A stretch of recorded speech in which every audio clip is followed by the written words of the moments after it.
Guten Mittag. I switched immediately to English. I thought I'll try it in German. I hope everybody is okay with me talking in English.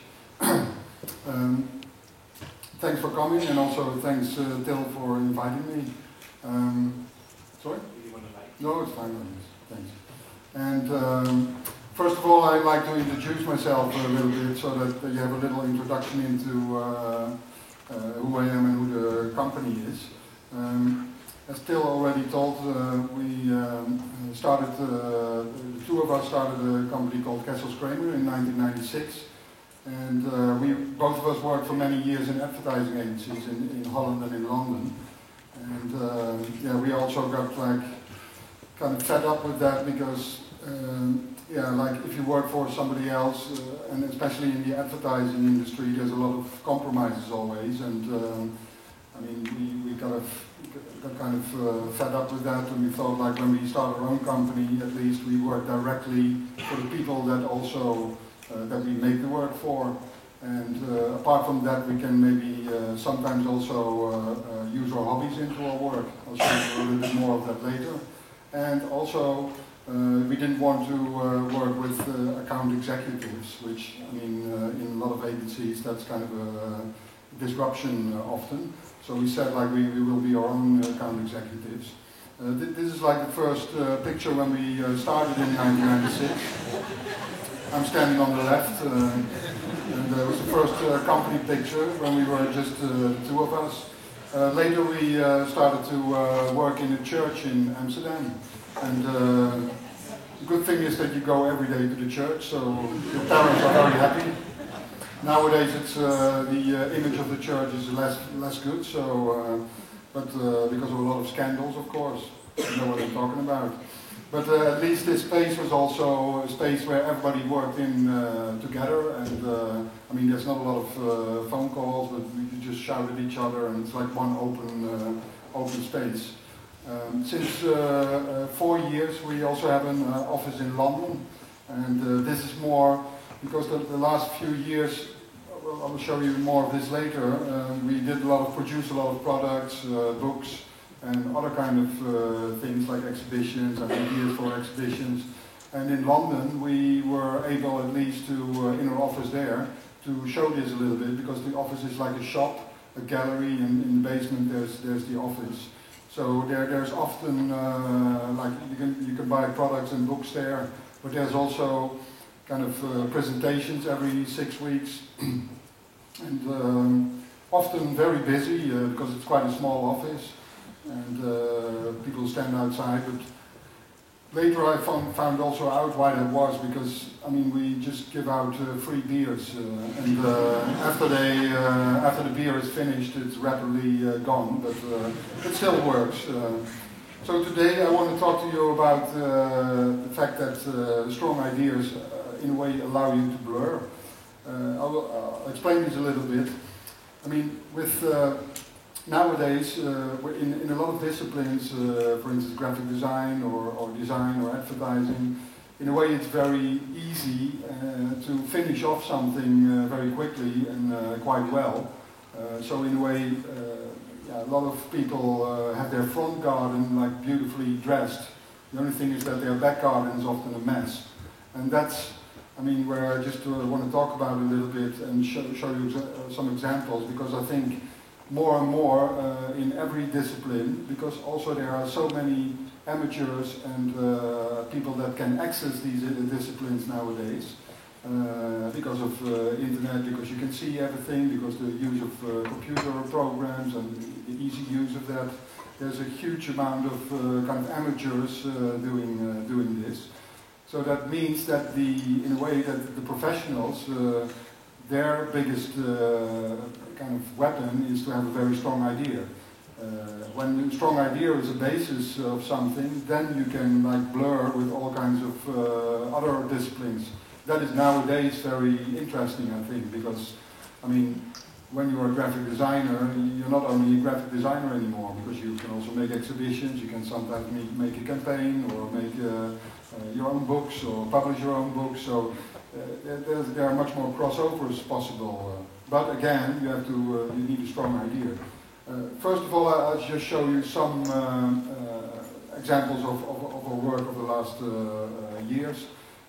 So one of the things is we worked for 6.5 years for Diesel, and they work always with a lot of irony. So in this case, we showed that people nowadays want to stay younger and younger all the time, and we just gave kind of tips how you can do that. So in this case, by drinking urine. Or another one is about like protests on the street. So we kind of copied these protests in an ironic way, and then it says like respect your mum, or more green traffic lights, all these kind of more friendly protests. Another thing we did was we were appointed by Nike to do something for the Berlin Marathon. And Nike at that time was, of course, also like a very big American company, kind of invading Germany. It felt like that because Germany was predominantly Adidas, of course. So we had to find something, more an idea how to kind of do this in a sympathetic way.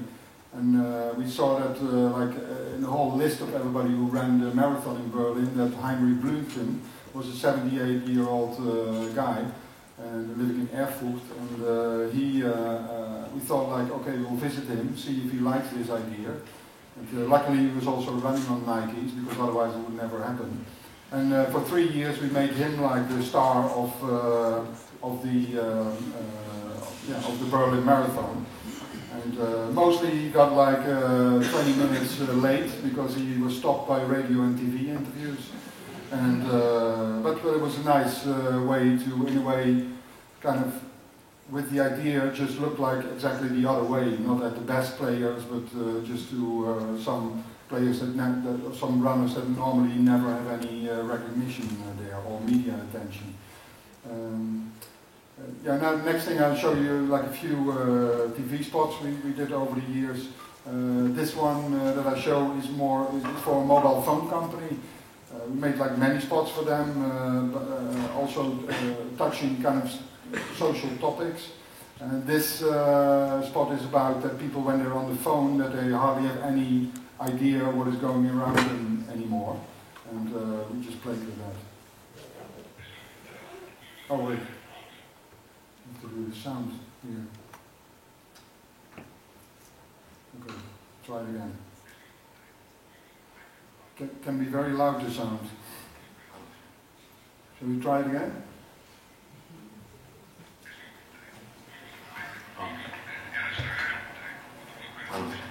Even louder, I think.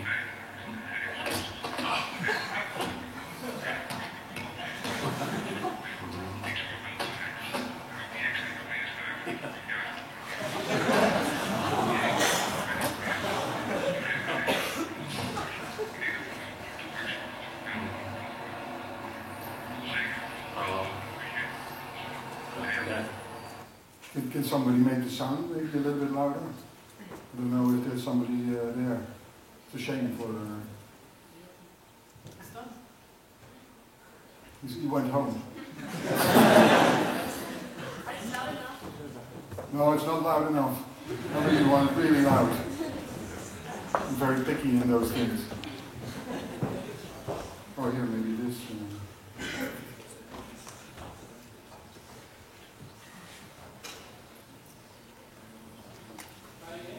Yeah? Oh, that's better. Okay. Sorry.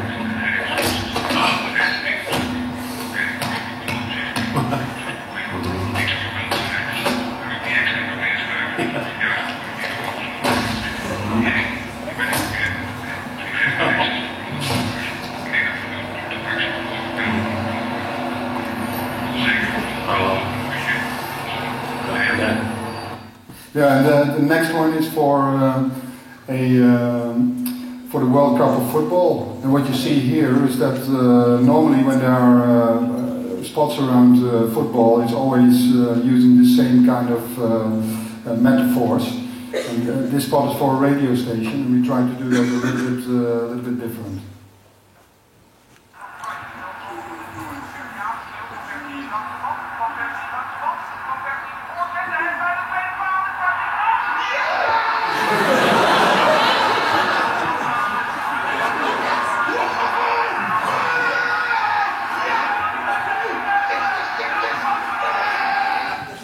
Yeah, there was a lot of trouble with the animal rights organization, so we kind of had to.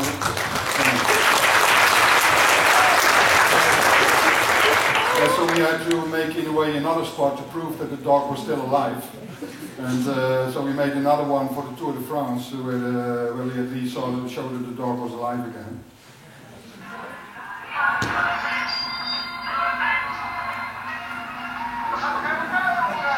There he is again.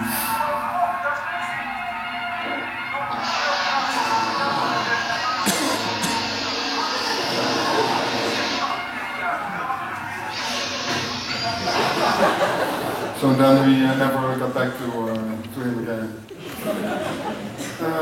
Yeah, another thing we came up with was like the theme for the city of Amsterdam. Using almost, I mean, Amsterdam doesn't have like one landmark, but in a way the people that are in the city, they made the city, so we kind of made a landmark out of that, calling it I Amsterdam. This is like 3D type that is in like 5 places in Amsterdam, and it moves around, and people make always pictures in front of it. Another thing is, I'm going to show you just some different things for a graphic design museum, and these are posters on the street just to show people what graphic design is and how graphic designers think. So it says like this is a broken letter H, a chair upside down, or the broken, or the number 4. Or another one is a goalpost, a lowercase letter n, or an unused staple. And there's also, of course, this one, the juice stain, the map of Costa Rica, or a cornflake. And another thing we did in London, we also initiate sometimes to make our own products. And this product we made last year around the wedding in England between William and Kate. And in England you have this very traditional thing of making wedding plates, but there's in a way no wedding plates for the younger generation because most of them are very boring. And so we made like 5 different ones. It should have been me, thanks for the free day off. So and we sold like 20,000 in 3 weeks time. And through a warehouse that through John Lewis, like a warehouse or a department store who wanted to sell it. Yeah, as I said, like we started off in a way, or I started off in advertising agencies, but more and more it's also getting very diffuse, and also what you do, and the crossovers are more and more. So sometimes I get appointed to do like public art pieces. So I made this one, which is like a stone football guy who's pissing on the side of the football pitch. And he's constantly, I mean, there's just a pump in the water and goes through his leg, and then he's constantly pissing.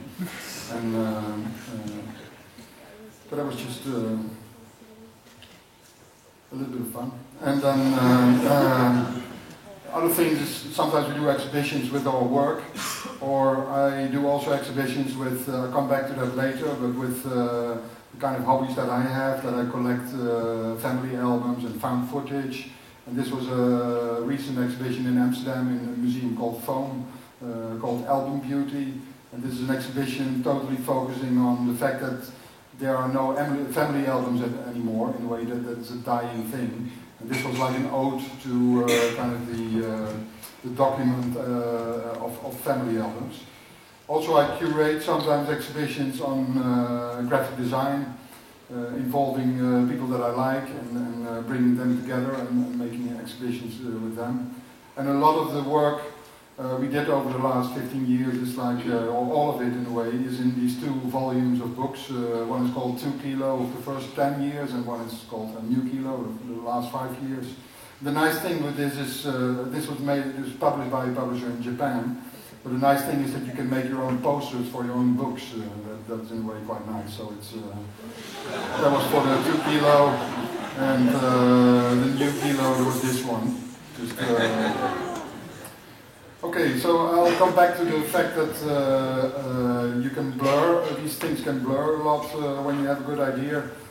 First of all, a good idea in a way should be also budget independent. So, I mean, the films we just saw in the competition are probably also made with a very small budget, I presume, or no budget, and you see what kind of story you can tell with them. I mean, I think that's very good. I have here two examples of two spots that we made.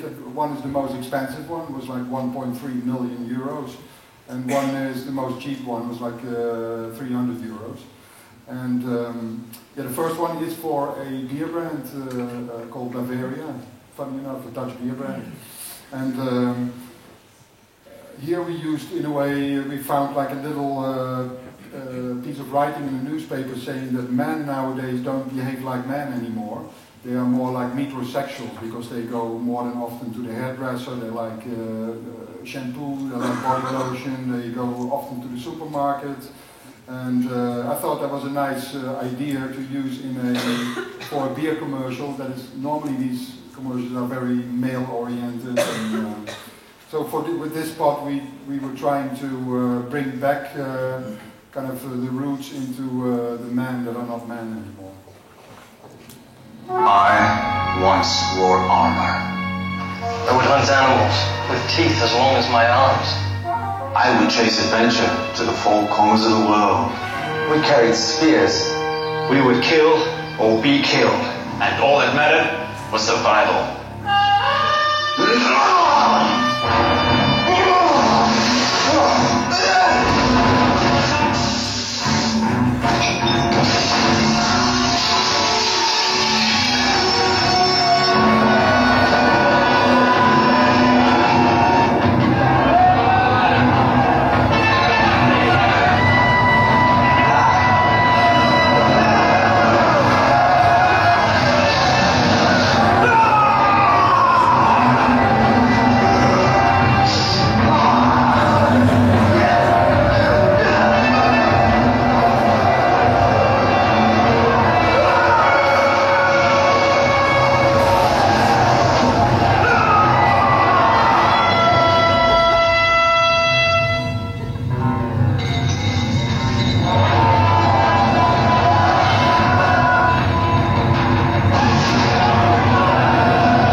Which of the two I like the most, but you judge for yourself.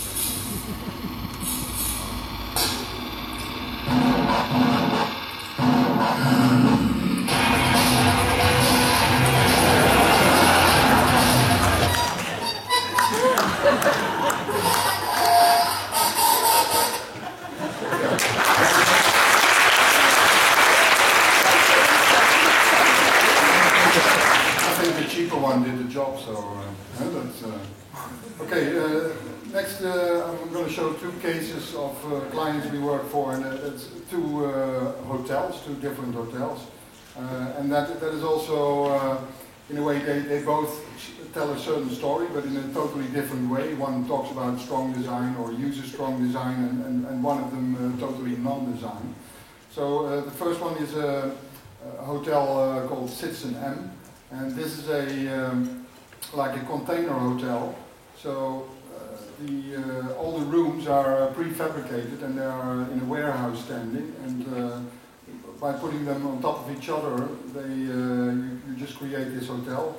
And the idea behind this hotel, the name comes from Mobile Citizen, but the idea behind this hotel is that in this hotel there's a combination of budget and luxury. So all the things that you really want in a hotel, they are very luxurious. So a good bed, a good shower, free films, and all those kind of things. with the things that you hate in a hotel, like checking in or waiting at check-in or all these extra things that is just not there. So you have to do a lot of things yourself. You need to check in yourself. And in a way, the hotel, because it's so prefab, we also, all the communication that we make for it, in a way comes from the hotel itself. So we made like a set of kind of mobile citizens that play a role in that hotel and also online. So they you see these things back, and then in also some products of the hotel you will find these things. So for instance, this is a bag where you get like your sandwiches in, so it combines also budget and luxury in a very good way. And other things is that we also made ideas for the shampoo. So this is like Citizen AM and Citizen PM.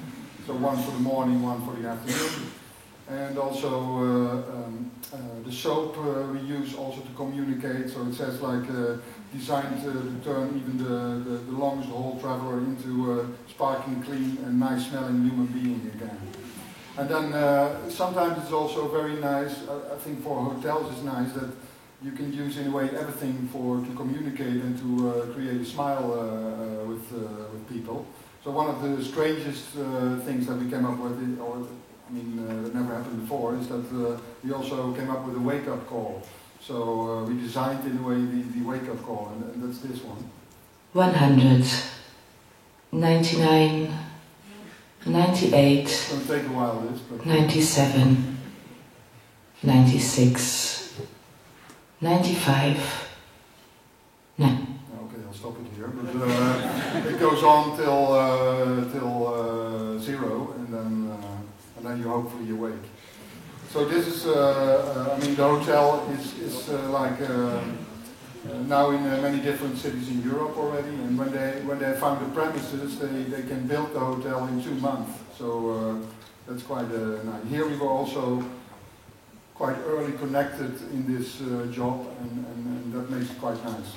Yeah, another hotel which is totally not about design is a hotel called the Hans Brinker Budget Hotel.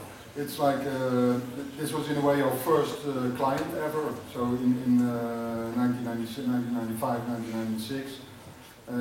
It was also, they were the first one who called, so we picked up the phone and we had something like, hooray, the first client. And next day I went there to check it, and it was really like the worst place I ever saw. Like, it was such a shithole, I was scared to death in there. So, and especially because I thought, like, what the hell should we make out of this? Because it's, there is nothing, and it's horrible, and how can you at least make something good out of this? And in a way, at that time, there is I think that is also something very useful with ideas, that when you have an idea should also go somewhere, or should have a certain strategy. So the strategy here, in a way, was that we found out that honesty is, in a way, their only luxury that they have. Because in a way, for the rest, there is nothing. So this is something we used, in a way, for many years. And it is, to start with the hotel, the owner said to me, like, listen, the only thing brief I have for you is that I never want any complaints anymore. At that time the hotel was about 60,000 overnight, and we started to work, so this is one of the first spots from in 1996.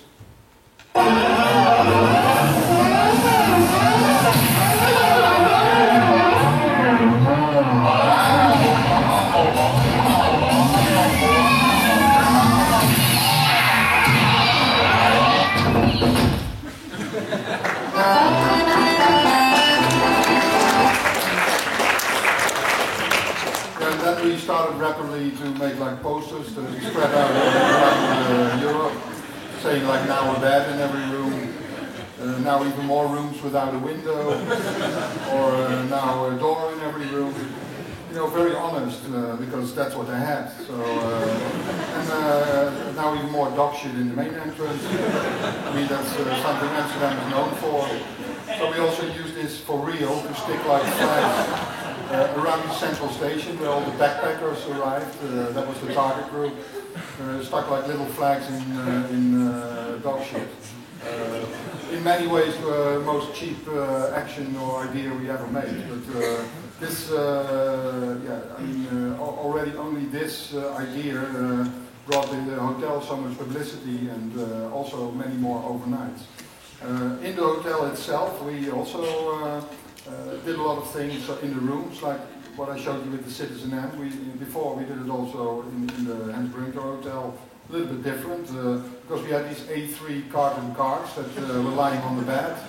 So then you could cut all these accessories that you normally in hotels have, cut them out and then put them. So you know, every moment I mean, we made the placemats, we made sleeping pills that were actually Tic Tacs, and I mean, we made many stuff to surprise them and to bring them also a little bit of a smile, because for the rest it's a big disappointment when you come here. Another idea we did was like a few years later where things were going quite well. So we made a very luxurious campaign, nicking these images from 5-star hotels, full of stars, and then saying like not included. So actually nothing on this image is included. And yeah, not a film.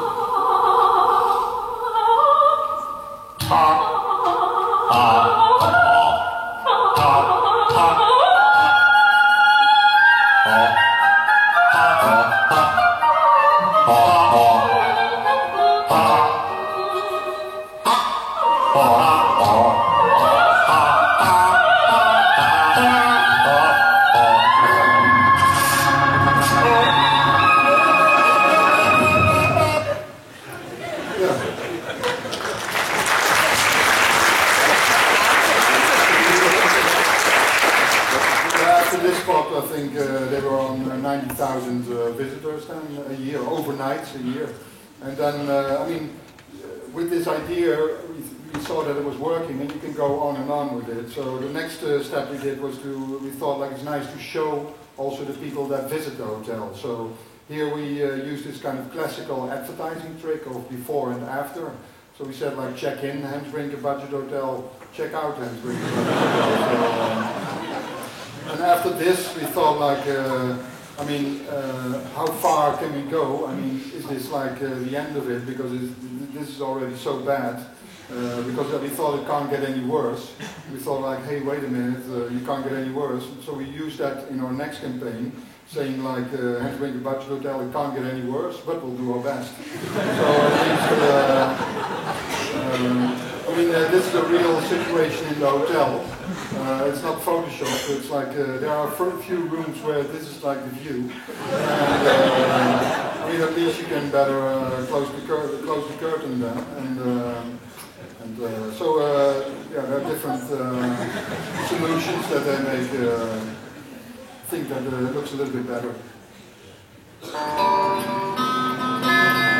Hans Brinker Budget Hotel, Amsterdam. It can't get any worse.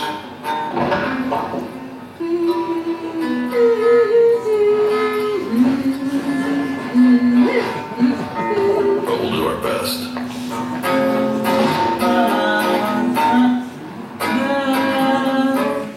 Yeah, then a year later we saw that there were many kind of boutique and design hotels popping up around the Hans Brinker Hotel.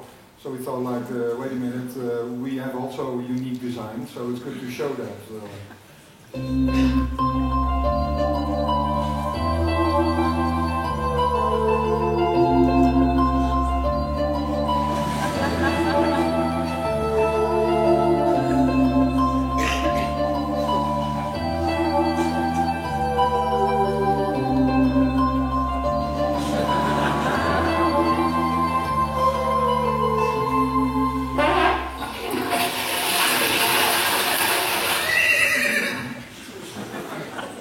Yeah, and then after this we found out that later, after this, we found out that suddenly for the first time in 15 years that there was also something very positive about the hotel. actually the first time we found that out. Because we found out that the hotel is accidentally eco-friendly.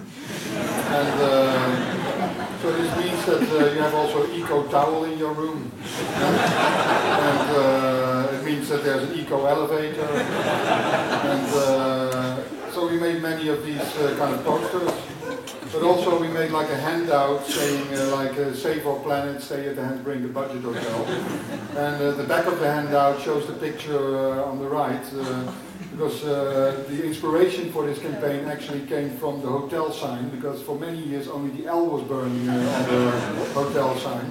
So I said on the eco fact on top of the picture it says it's like an eco fact that says our hotel sign actually use only 20% of all the existing normal hotel signs.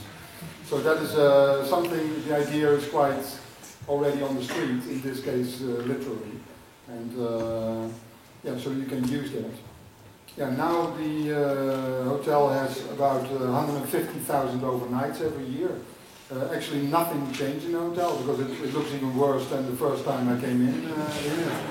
And it's also like a famous marketing case because we go on with it and the hotel grows and grows. And so we made also a book called The Worst Hotel in the World, which shows like the whole case and all kinds of stories from the hotel. And the recent campaign we did about maybe 2 weeks ago, we finished it, plays with the fact that because the hotel is now so popular in Amsterdam, that you could almost say that it's Amsterdam's #1 attraction. Okay, but so then we made all these kind of tourist posters saying like Torture Museum, Handbrink budget hotel, Amsterdam's #1 attraction, or you have a canal tour, of course, and also discover the diamonds of Amsterdam. So now it's funny because in the beginning the owner didn't want any complaints anymore, but now sometimes there are still complaints because people now complain sometimes that they think it's not bad enough. I mean, they come there for a certain reason. And, another idea I want to show is something. I mean, sometimes you can combine a small medium with a big medium. And in this case, and there can be also a blur between that. In this case, I had to make a stamp for the Dutch post office. And I thought nowadays you have like these lenticular effects, so like lenticular paper. So that means that you can bend it a little bit and there's like 30 frames of film in there. So you can make a little bit of a film of 1 second almost, a little bit over a second. And so I thought to use that for an official post stamp for the Dutch post office. And the idea was to make it into the shortest and smallest film ever, and almost like a world record. So I asked Anton Corbijn, which is a Dutch photographer and filmmaker, to shoot this film. And we kind of didn't tell anybody, and we pronounced this as being as a new premiere of his film at the Dutch Film Festival. So we invited all kinds of people to say like it's Anton Corbijn's new short film, you can come. So everybody arrived in tuxedo, and then this was the film that we showed there.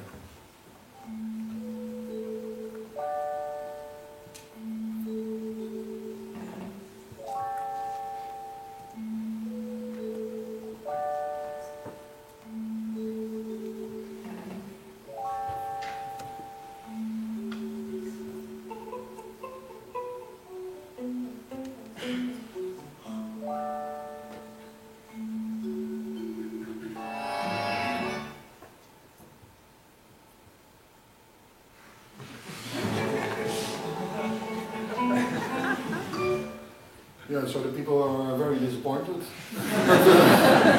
At least on the way out they got like a little stamp, so that was, but I mean this was just to also create a buzz for it and these things. Another idea which I recently did, I mean sometimes you don't have to work within the boundaries of traditional media, and I mean it's good to find a new medium yourself in a way sometimes. and also to work, how can you come up with something where others participate in.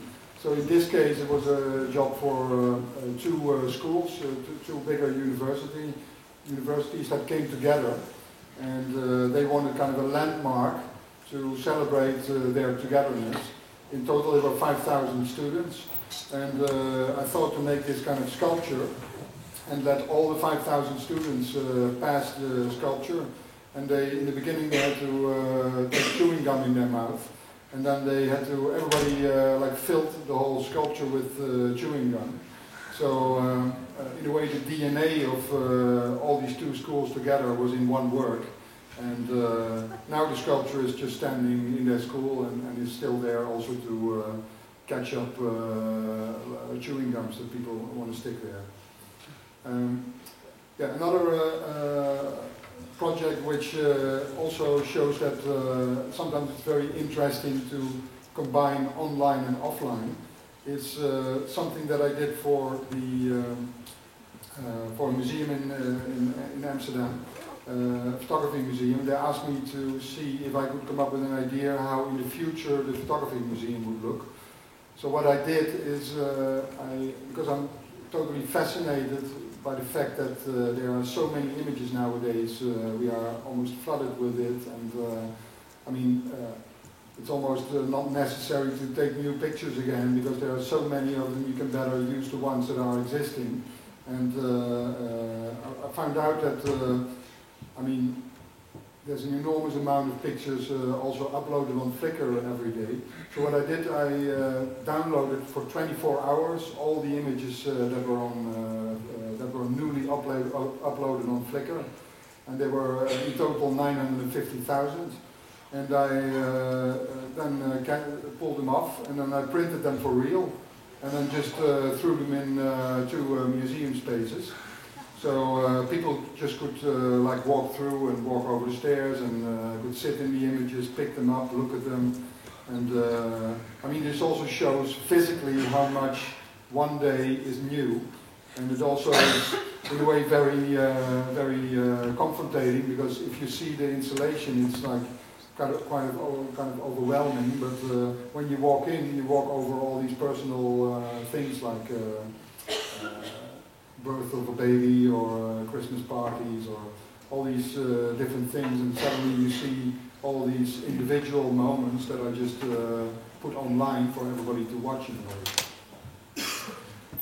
Yeah, another thing, as I said in the beginning, starting the company is also very important for us to incorporate our hobbies a little bit into work. This is something very important, I think, because if you have a job at a certain moment, you should always keep yourself refreshed by other things that you are fascinated about, and especially to find your inspiration outside of your discipline and not within the discipline, because I mean then you dry up at a certain moment. You can't constantly, if you work in graphic design or advertising, constantly look within that field and find something good in that. It's better to look outside and look in the fringes of other areas and then use those. So I kind of do that a lot with images that I find, and so for some years we kind of, the books that other publishers don't want to do, we do them ourselves and build that up a little bit. I'll show you some examples of that today. One of the first books is a book called Wonder. Here we used all the rejected photographs, so photographs that people in those Photoshop, 1 hour print Photoshop, that they kind of leave there because they think they're not good. This is of course now, it ended, but before, at the beginning of digital photography and at the end of analog photography, people still did that, and they left like these prints just in the shop. And it's fascinating how beautiful they are. For instance, this one is an image of the woman got really pissed off in the shop when she saw the image, because she took a roll of 24 photographs on her holiday, and after she took the first image, the shutter got stuck. So she photographed her whole holiday on one negative. And this is what it looks. And, but she was obviously not satisfied with that. And other things are like you see a lot of double exposures, which are in a way sometimes funny or sometimes hilarious. Or also sometimes very decisive moments, like this one. I mean, the most beautiful pictures people don't want to have, and they just throw them away. Like horror films. It's amazing how, I mean, just from the bags and bags of images that I collected from those shops, it's amazing how beautiful images that are in there. And then this is my favorite. And for some years we also, the fascination of imagery, we also put that in a magazine called Useful Photography. And this, in this magazine we only talk about the images that we live with every day. So images from brochures, on company sites, on all these kind of imagery that are used for a certain purpose. But we never know the name of the photographer, and we hardly see them in a museum. And some friends of mine, and together we are kind of fascinated about this kind of stuff. And for instance, this one, I really love this picture. I mean, I even had it blown up very big and hanging above my bench for a certain while. And at a certain moment you start to love this image. Not for very long, but it happens. And I mean, it's nice to look at these things that you normally, I mean, nowadays you get also so much pushed in a certain direction to find a certain aesthetic beautiful, while there's, on the side of this aesthetic, there's always other things that are very interesting and not made to look at it like we did. And so in the first magazine, the issue 1, we only used these brochure photographs, and we put them together almost democratically in one magazine. And for instance, this one is a fantastic image. I mean, very useful and also very naive and beautiful, I think. So in the end, the result was that we actually exhibited that work. So that was funny that you almost dislocate those kind of images and bring them into a new context, and then suddenly people think they're amazing, but they're just from brochures. Another issue we made, the second issue, was only when there was the rise of eBay, and especially we found also out that with eBay, people and all these web selling shops where you can sell your stuff, people have to be very creative in an amateur way, because they have to sell their stuff with a photograph, and often they use their homes as a studio. And this makes some of those photographs quite nice, because when you want to sell like a wedding dress, you have to put it against a black background. Or often the bed covers or the tablecloth is used to put something on. And you see also that people put a little coin next to things to just see the reference of size. Little carbon cards, little rulers. And this one also is, like, I think, beautiful. It's 2 crucifixes on the bench with a ruler in between. I mean, there's actually no professional photographer who would ever come up with an idea like this, I think, or would ever make a picture like this. Another issue is totally about cow photography.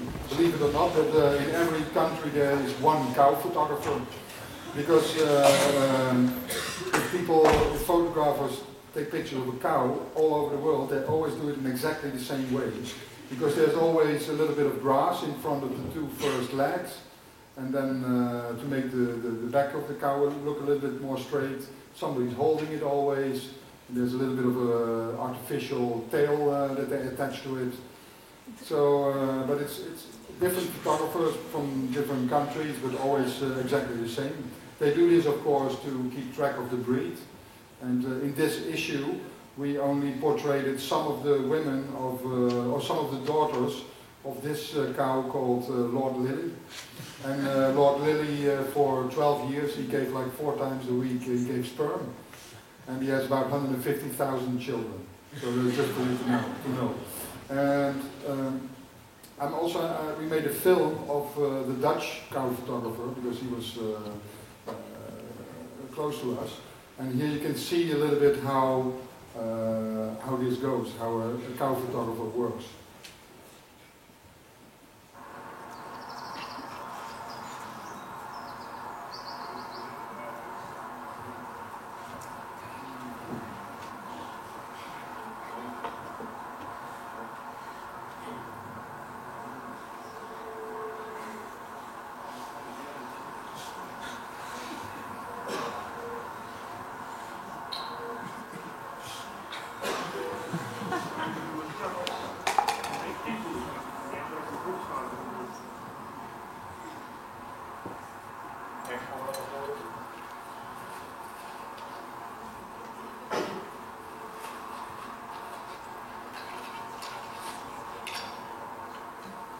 Recht voor iets achteruit, iets naar buiten toe. Kan de voorkant van het blokje iets grijs bovenop gooien? Oké. Staat erbij, auto toe.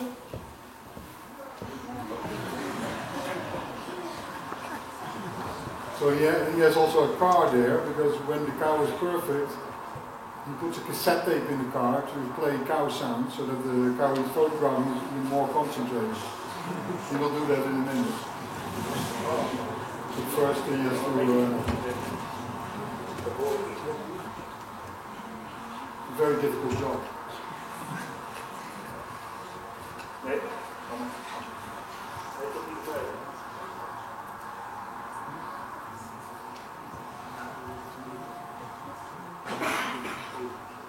It takes mostly over half an hour to take one picture.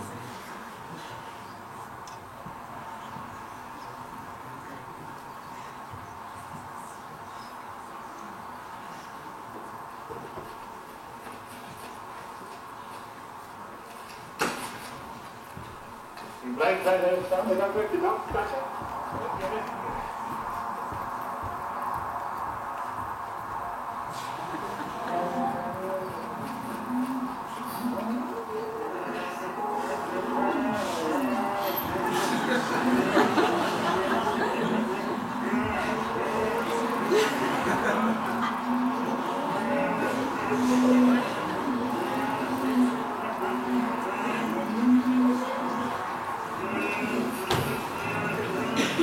That's the result. Yeah, another issue is totally on photographs that I found on porn websites. And these are the photographs that they just put on the site just to make you very excited to use your credit card. And this is actually the warming up pictures a little bit. And it's also where, like, the talent, they call themselves, where they show a little bit of their acting skills. Because they have still the clothes on, and they just they do these like entr'actes and play all these kind of stories. And after, everybody knows what's going to happen. But I mean, there are many different scenes, like birthday parties, decoration parties, suing parties, kind of. There's also, of course, the classic pizza delivery scene. So it says like a big sausage pizza. Very good. And then there's also, of course, like images like this. I think it's fantastic. I mean, a woman in a red dress pouring with a coffee can water over herself. I mean, why would you do that? I mean, it's very. It's fantastic, the images you see, and especially when you take them off the site into a magazine, then it's they suddenly become very magical. Yeah, so I mean, almost every year we make an issue of useful photography. Another series of books I do, they are called In Almost Every Picture, and Here I only use photographs that I find on flea markets or on websites, and they are photographs that are kind of made by amateurs, and but amateurs that want to tell. Sometimes they don't even know it, that they tell certain stories by taking images over a long period. This started with a book, or the first book I made was the first photo series I found in Barcelona on the market, and it found like 400 images, and it started to rain, and I just picked them up, I bought them, and brought them home. But at home I thought, I saw that on every picture, and that was also the reason why I called it later in almost every picture, but in almost every picture there was this woman. So for 12 years the husband photographed his wife, and it was almost like an amateur fashion shoot, because sometimes he brought a rose and put a rose in her mouth, and always this woman on the images, and 99% of those 400 images she was on there. And but then I started to kind of put them in order, because on the slides there was also the date and the time and the place where it was taken, and then I found out something different again, which is funny, because when I put them in order, you saw that over time that this woman slowly gets smaller into the image. So for instance, this one is towards the end. You see that there are two possibilities. Either the photographer loses a little bit of interest in the subject, or he kind of has more eye for the surrounding. But I mean, actually, because the last picture in the book is this one, where she's almost disappeared, and you hardly see her anymore. But in the end, later I found also out that this is a system which you see a lot. I mean, when a woman gets older, she doesn't want to take to be photographed close up anymore. It's a bit sad, but it's true. And yeah, so when I made the first book, I waited for some years with that, because I thought, like, Jesus, is very personal photographs. But it's such a nice series, and they made it so consistently. It would be very good to share this, because otherwise, I mean, it just stays in my drawer. And after I did this, I had like an exhibition in Barcelona where I found them, and then I mean the press really picked it up, because they called her like Senora X, and because I was trying to see if she was still alive, and I was trying to search her through the media. They called her La Mujer Misteriosa. And then after 2 weeks, somebody came to the gallery, and there was an old woman, like 74 years old, and she said that she knew this woman on the pictures, because the woman on the picture, she was called Josefina Iglesias, and she died in a way like about 10 years before. Her husband died a few years later, and they never had children together, so that's also why at a certain moment these images end up on the market, and I mean there are no relatives left anymore. But I mean, for me it was nice that the whole circle was round. And in this series, every book is called in almost every picture, because I didn't make a title for every new book, but I made now 12 books in that series. I'll show you another one. This is something I found online from like an amateur photographer, but not really a photographer, but he's more like a lover of rabbits, because he had this rabbit, the guy from Japan, and the rabbit was called Oolong, and he found out that Oolong can balance everything on his hand. And, so every day when I went to this website, every day there was a new image. So it's very nice when you wake up and you see this image, and then, I mean, your day is perfect. So that shows also a little bit what kind of inspiration you can have during the day when you work. And it's simple things like this, but this was such a nice series that I started to collect them. I mean, I got fascinated by this, and But it went on and on. And, I mean, he was perfect balancing. But then at a certain moment, something went wrong because Oolong suddenly had nothing on his head anymore because he got sick a little bit. And that was also something that you could follow. Funny enough, like the same like with the funny moments, you could also follow the sad moments. Because, yeah, this was one day, the next day there was this image. And then that was it. I mean, everybody had been laughing about this site and about Oolong for 2-3 years, and suddenly it was over. But I thought this was it, so I didn't think about checking the site next day. But I still did that, and then there was one extra picture coming the next day, and that's this one. So it's actually 2 carrots. It's not his ears, but it was yeah, almost like a little tombstone for him. Another book I did is on in the same series again.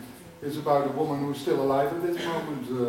Her name is Ria, and Ria is a woman who lives in a town in Holland. And there's a fun fair in this town. And when she was 16, she started to shoot in the fun fair on a target. And if you hit the bullseye, there was a picture taking of her. I mean, I don't know if you have that system here in Austria, but you can shoot there. If it hits the target, the middle, and the bullseye, and then you can collect your picture the next day, because this was still with negative. And she was 16, and every year after she has been doing this. So, and I heard about this woman because she had like a little folder in her house, like a little family album, where she had all the pictures very nicely just registered and collected. And in the images you see like that the photography is slowly changing, the people around her are changing. She's getting a little bit older, of course. And it's in a way very strange that because Ria never had a camera in her life. I mean, she never had a photo camera. There was only once this year, every year, that she went there, and she was a good shooter. And then in a way she shot herself, in a way she shot her whole life. And you see that suddenly there was also Polaroids coming, and color photographs. And slowly she gets also a little bit smaller. That had other reasons. And normally there were, you see always the guns lying there, but at a certain moment you see a walking stick lying on there. And this is Ria now. She's very happy with the new book that came out. And funny enough, these works have been exhibited a lot of times. Also, the funny thing is that after the book, the Museum of Modern Art in Amsterdam got interested and bought from her the originals. So there was this shitty supermarket folder with all the photos in, and they bought it for a lot of money. And Ria is very happy. I mean, for many years now, it's like 3 years ago now, she has been burning that money. I mean, she made bus trips with friends and had loads of dinner parties, and I mean, she burned like 15,000 to 16,000 euros in a few a month time. And I was invited to a lot of dinners. Lately, I was to the last dinner because she said like the money is finished now, and but the exhibition is traveling all over the world, so it's amazing for her how, in the press they also call her the woman who shoots herself. And yeah, another book in this series is actually also something I found on the market in New York. And this is a family who is kind of battling and fighting against one of the big mysteries in photography, and that's how to shoot my black dog. And this went totally wrong. I mean, for all their life, they were like photographing their black dog, and constantly it was like a black shadow. And I mean, and they also chose like to have a black bench, black couch, which is also not very handy. And constantly it was like one big failure. I mean, all their life. I mean, and why would you make like a photo album of that? I mean, also when the dog was standing outside in bright light, he was just like standing half in the shadow, and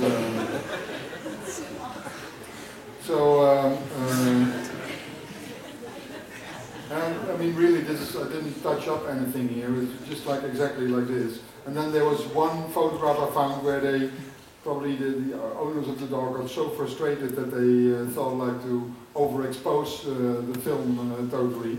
So that's this one. So finally they managed to get it right. And, but this tells really nice stories. I mean, as somebody who's looking at images or looking at things, I mean, I edit the books, of course, and maybe the story was wrong. And to be honest, this material was also Polaroid, so there's a big gap between light and dark. So the Polaroid always chose to totally make the dog black. But I mean, to kind of believe in this story and to tell the story is quite nice. The last book I did now is about this woman. Her name is Valerie, and Valerie comes from a town called Clearwater in Florida, and that is very special in a way, because I found this on Flickr also, and because Valerie and her husband is called Fred, they have a kind of a little fetish together, because Fred wants to photograph Valerie always in the water. Since 1980, this is the first photograph I found, and also they got, when they just got together. And since then, Valerie is always in the water, but also after the first few pictures, always in the water with her clothes on. And I mean, this becomes very strange. In a way, in the beginning it becomes quite harmless, but then it starts getting and also they go secretly into public fountains at night, and she's going to stand there, or sometimes it's extremely sexy, of course. And also when it's raining, they are enjoying it, and they let themselves totally go on. And also, I mean, some pictures are beautiful. So I kind of contacted them and see if they were into making a book out of this, and he was sending me more and more pictures, and he kept on sending me stuff, and I mean, it's also unbelievable that they live in a place called Clearwater. And I mean, there are thousands of them, and I mean, one is better than the other, and one is even stranger than the other. And, I mean, even the handbag goes into the water. This one looks really like Ophelia, you know, the painting. I mean, I think it's beautiful, beautiful photography.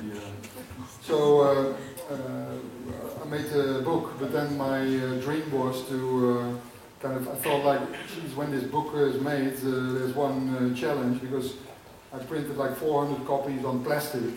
And I thought like, it will be fantastic when I sent the book to them, and that they would do another photo shoot with the book and Valerie in the water again.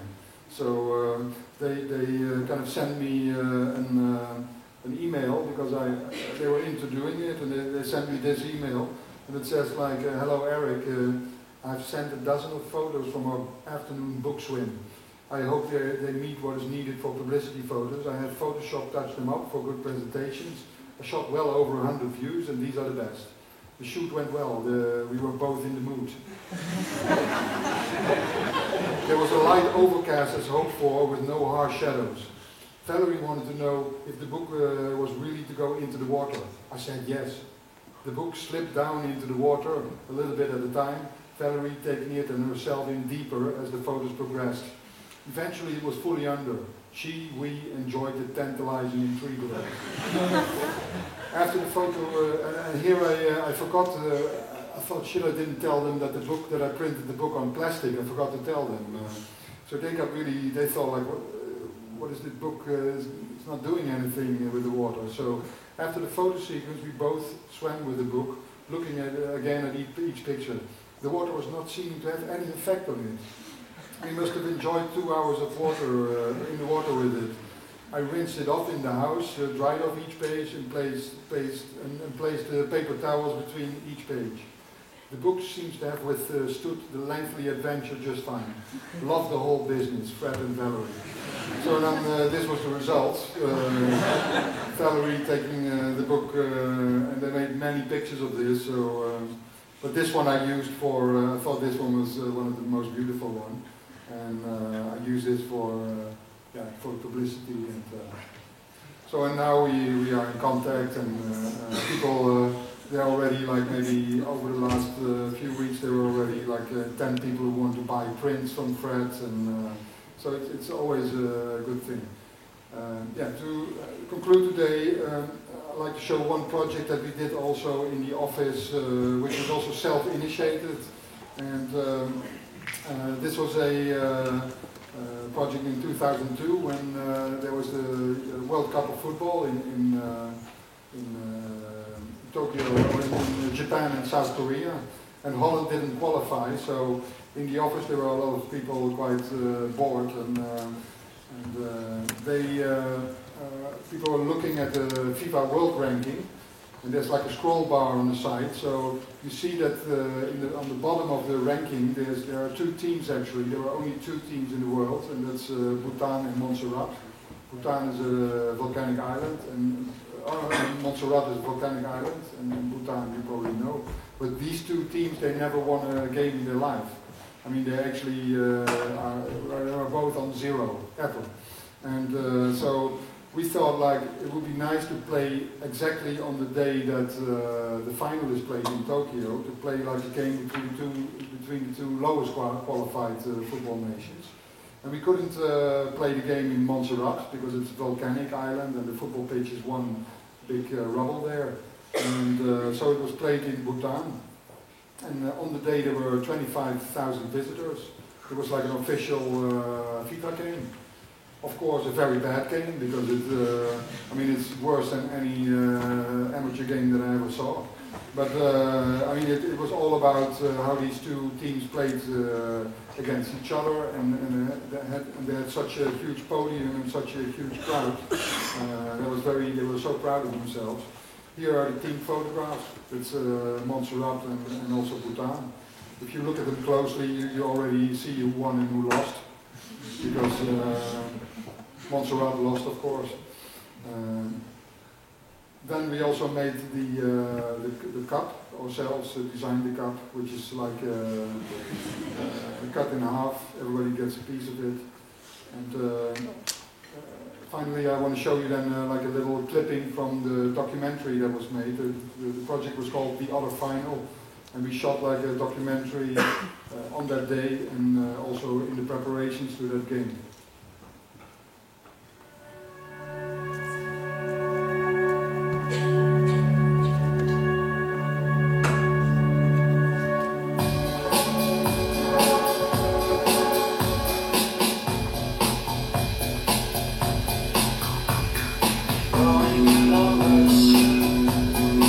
On June 30th, 2002, the same day as the World Cup final in Japan, there was another final between the 2 lowest ranked teams in the world, the Buddhist kingdom of Bhutan and the Caribbean island of Montserrat.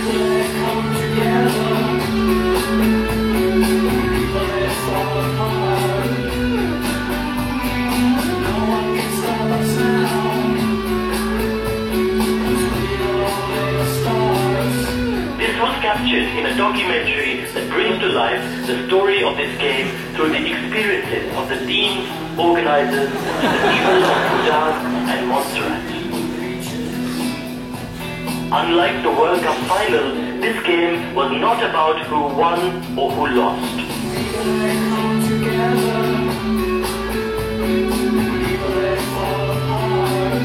I think there are 2 dimensions to the world of sports. One is the opportunity that it gives to individuals, to countries, to communities for social or cultural interaction. And that, I think, is the more important contribution that sports can make to society. through which it can promote peace and harmony, understanding among peoples.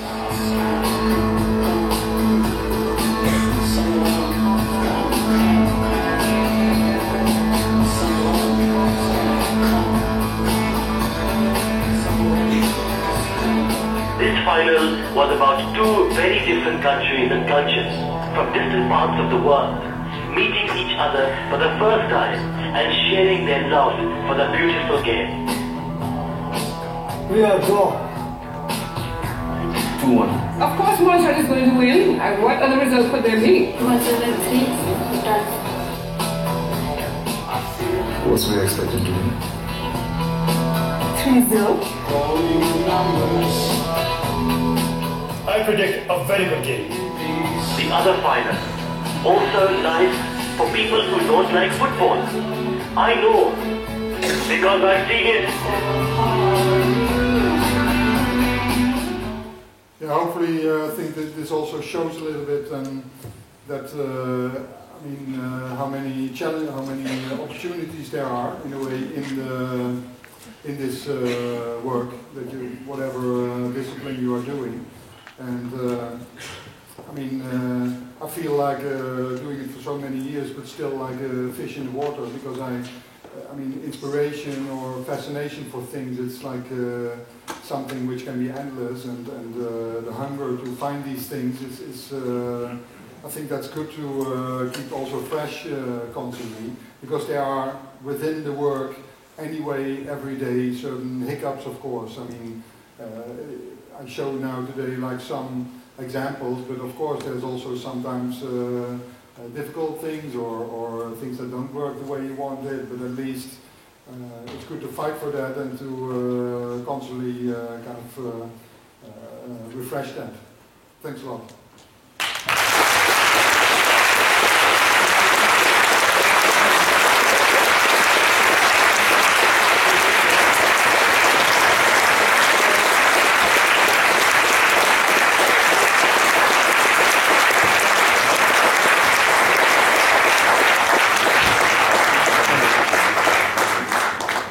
Maybe you have any questions or?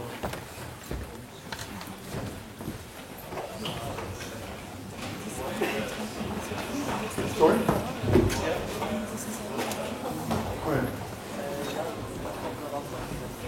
Where you have that before and after picture in the hotel, did the boy was his makeup, or was he really having a tough night? Is that true that if it's makeup? No, it was real. No, it was real. Yeah. It was just like we let him stay there for 3 months, and then.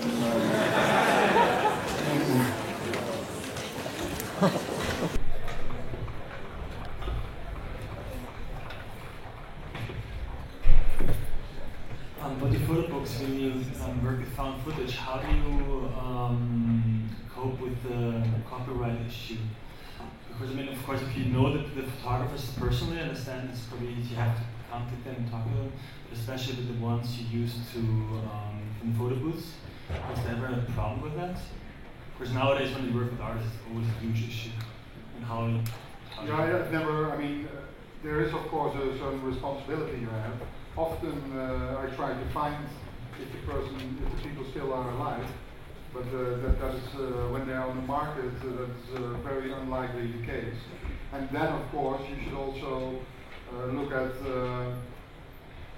books that are, or series that are also, when I would find a series of a woman giving birth in close-up, that's maybe something else.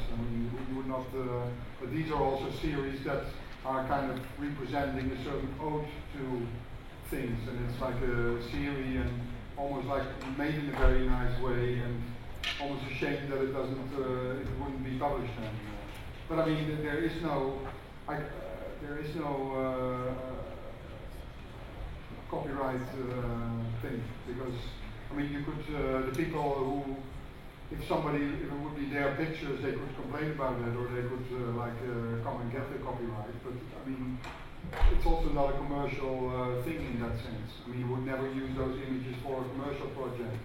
And if you see, there are many artists nowadays who work with found photography or reuse photography, like Richard Prince, Hans-Peter Feldman, or Boltanski, or Joachim Schmidt. I mean, there are many people who kind of, which also comes from the fact that what I said, like that there are so many images that there's now a like they call them couch photographers. These are photographers or artists who just pick from they use the existing material that there already is and they reuse it for their own ideas. No, it's the question. The reason why we asked the question is because there's so many people I know who kind of let themselves getting held back by this question. And you should never hold back yourself for. I mean, when I would all these projects that I showed at the end.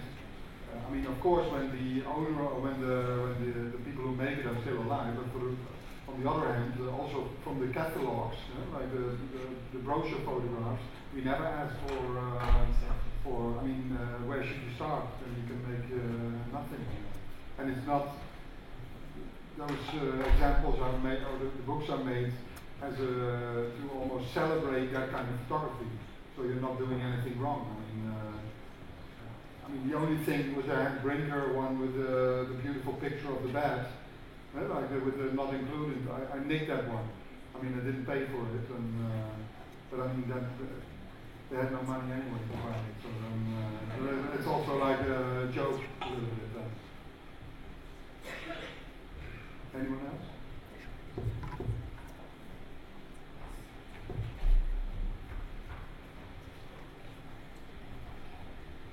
Hello, I wanted to ask, where do you get your inspiration from? Or Jesus, I just showed that. That's it. Okay, thanks. No, but I mean, in a way, from anywhere. I mean, you can also get the inspiration when you stand in the bus and hear two people talk to each other and they talk about something strange.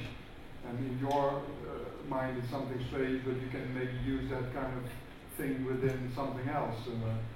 I mean, it's also sometimes quite tiring, I have to admit, that you have senses for everything, but in a way you can, as long as you don't look in, I mean, many people look in the same direction, but sometimes it's good to take like a side street, and then there it's easier to find some inspiration, I think. But I mean, if you are not fascinated about certain things, it's also quite difficult to find inspiration. Does it happen to you that you don't have any ideas? Yeah, of course. A lack of ideas? Yeah.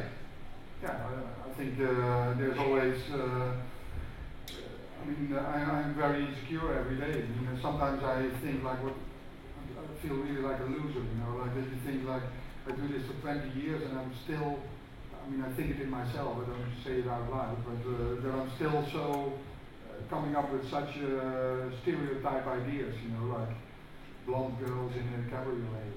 I mean, all these, you have to go through these cliches, and I mean, you have to fight them and throw them away, and then suddenly maybe you come at a certain point where you find fruitful ground, or where you can find something which is useful.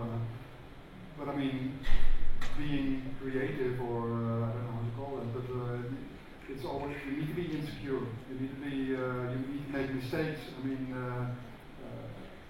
for instance, the book with the black dog, that's one big mistake, but it's funny because it's a total mistake. I mean, failures and errors are something very inspiring, also in the creative process. I mean, it's good to, especially with computers, everything goes right. I mean, everything goes perfectly right. But it's nice to find errors or to create them and then see what happens. And that is very important, I think, because if you don't find errors or create errors or bounce against them, then yeah, it's very likely to end up with the same as a lot of other people. And also, I mean, there are certain techniques, of course. I mean, to be honest, if you see, for instance, when the Heinrich Blümchen and with the other final, in a way, it's a very simple trick. It's just like everybody looks that way and you look the other way. And then you combine like these two opposites, and then you have an idea. So, yeah, the only thing is when do you do it, with what subject do you do it. But there are certain techniques, of course. So if you don't find it in the first way, you like wait for the idea to come to you. Yeah, but I mean, often what I have is that sometimes in a meeting when I see a client or for a project, or then I often already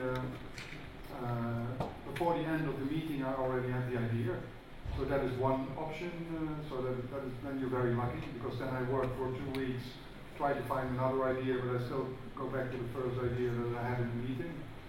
The other option is that you don't have it at that meeting, and then you need to fight for 2 weeks, and then sometimes, yeah, it's like a struggle. I mean, like for instance, creativity in advertising. I mean, with graphic design or with design it's maybe something different, but with advertising it's not something, you're not born with the talent for to make advertising. Thank God not, you know, would be very horrible. I mean, but with advertising as well, don't get me wrong, because I really hate advertising, you know, really deep in my heart, with everything I hate it. But that is also something very encouraging every day, to see if you can make it different and just fight against it and bounce against it. And, that is a motivation to do it. And yeah, then sometimes it doesn't work totally, but sometimes it works. So. Thank you. Yeah.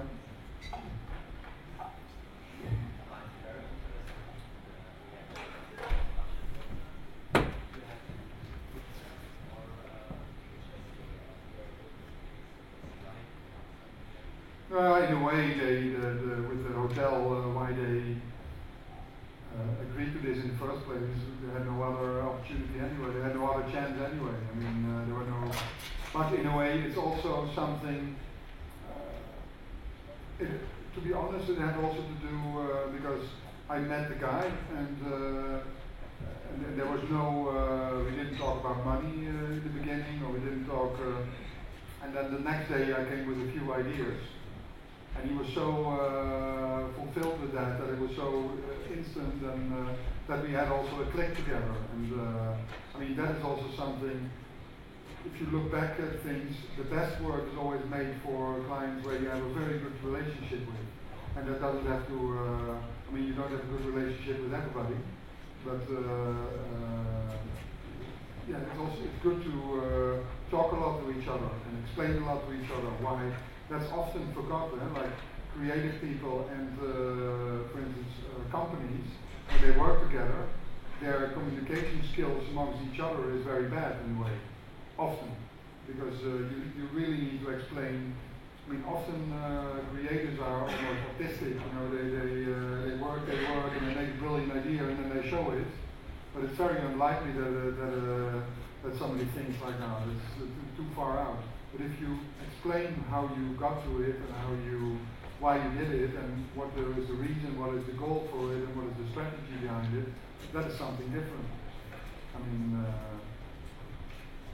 if you make the film you made, I mean, if you just throw it in, I mean, it's also good because of the introduction and why it was made and why it was. I mean, it needs a certain context where it's made in.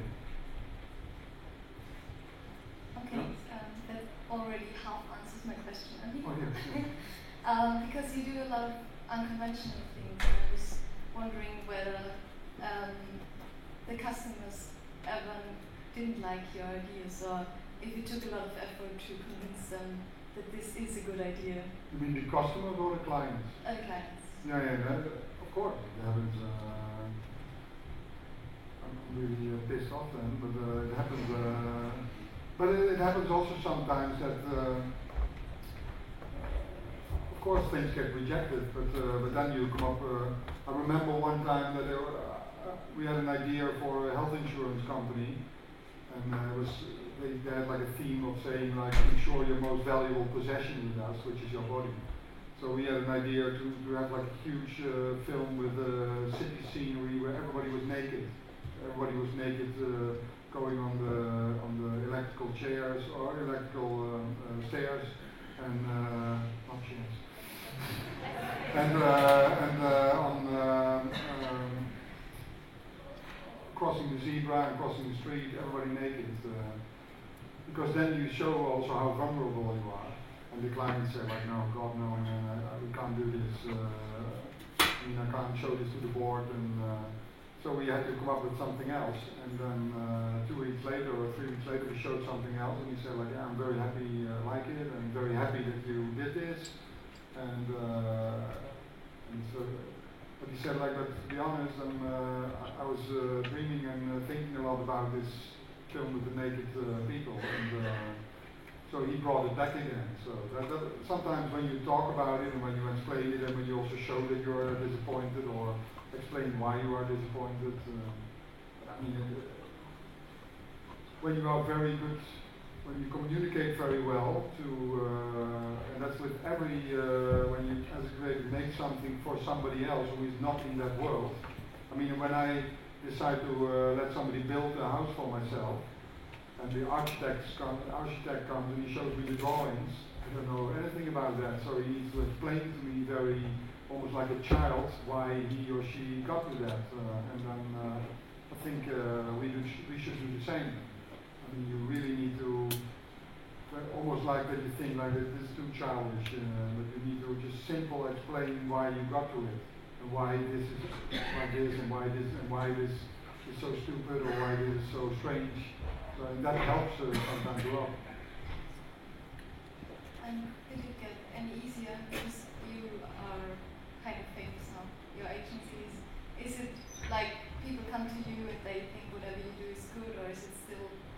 No, I mean, with all the, I mean, with advertising and with, you still need to, I mean, you're as good as your last work, and you need to fight for that. And sometimes, of course, it happens that somebody comes who likes. But I mean, when we did the Brinker Hotel with that the flag and the piece of shit, then everybody comes and wants a piece of shit with a flag in it. I mean, that's not what you're waiting for. I mean, you want to have a next challenge. The only people that knock on the door that have, I mean, they sometimes want something similar, but. I mean, we still need to pitch also for certain work, and I mean, we might be well known for some of our works, but you need to. I mean, we work with 30 people in Amsterdam or 35 and 10 people in London, so yeah, it's also something of a machine that must be going. But I mean, for me, the most important thing is that in 15 years' time now, that I never made any huge compromise anymore. I mean, I just. Never, in those years, never anything went out of the door that I hated or didn't like. I mean, some people might like some work other than others, okay, but it's not like it was before, that I also sometimes did work that I really didn't like. Thanks. Okay. So, yeah.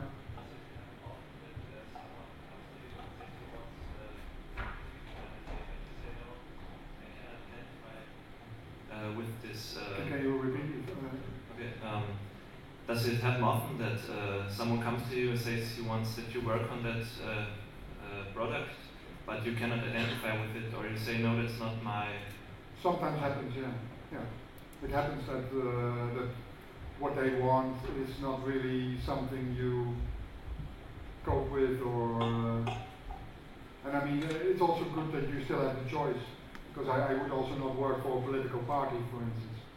I find that strange. I mean, professionally I would really like to do it because I think you can do something very fantastic because it's such a dull area, like campaigns for political parties. But when you have like 35 people working with you, that you choose to do that for one political party is maybe a bit strange because then you color it really in one direction. So sometimes, or like cigarettes, advertising for cigarettes, I would not do that. Because it's also, everybody must do what they want. But if you can choose, I don't want to promote that. And also sometimes a simpler thing when there's a very nice product, but when they have a very strange challenge with it or a strange brief, then you can also say that. But because it's also very important, especially when you start. That's especially when you start your own thing, or when the work that you do for the first 2 years is very important. What you do, and also it's very important to say sometimes no, even when it's not possible, like financially. Still, you have to say sometimes no, because it's better to make 5 things that you're very happy with in those 2 years, because they will be also showcases for you for the years after. And then, when you show very good work, it's very likely that somebody thinks like, I need to be with that person because that is very good. And if you think like, okay, I need the money, I'll do it on the side, and at least you waste a lot of time and energy, and in the end the work is not good, so you can't show it anyway. Clients is also, they should be sometimes also aware that the work you make for them is as important for you as for them. Yeah?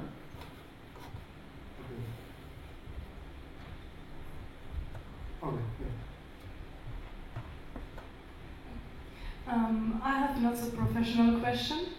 How did it happen? Not a professional? Not professional. Okay, nice, but yeah. I'm really interested. How did it happen that your office ended up to be in a church? And what was the thing which looked like a sauna? A sauna? Yeah, there was a little, I think, yellow house thing in there. There's a diving board in there. Really? Yeah. But not a sauna, no. Oh, with the wood, you mean? Yeah, yeah. Okay. No, the idea was to work in one open space, and then suddenly this church came for sale. And it happens a lot in Amsterdam because there were many churches, but they were all abandoned in the 60s because nobody goes to church anymore, or at least it's fading. Let's put it like that. But especially in Amsterdam, in the south of Holland, or it's more religious. But in Amsterdam, there were also. This is not actually a public. It never was a public church, but it was like a part of a monastery. So it was their chapel, quite a big chapel, and then so that was available. And in Amsterdam, there was also people living in churches sometimes, but then when we did the interior, you can do it 2 ways. Or either you can follow the design of the church, or just break totally with it. So we had hardly any money anymore after buying it, and then we just decided a theater company just made with wood, kind of buildings in it, and that was quite cheap, relatively. So. Yeah, but it was also nice to have a playground a little bit, and yeah. But the design of the office is already 12, 13 years old. So, but we never changed it because it's it belongs to it now. Ja? Okay, letzte Frage vielleicht.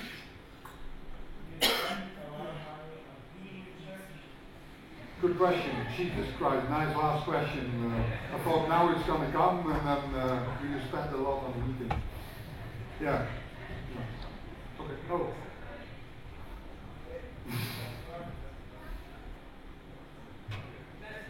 Last question. Okay. Your homepage. When did you came up with the idea?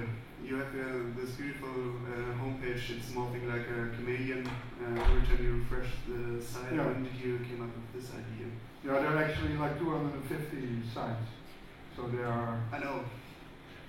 Yeah, the idea came from the fact that that's again also, I don't know if it's the smartest thing that we ever did, but at least it's very entertaining.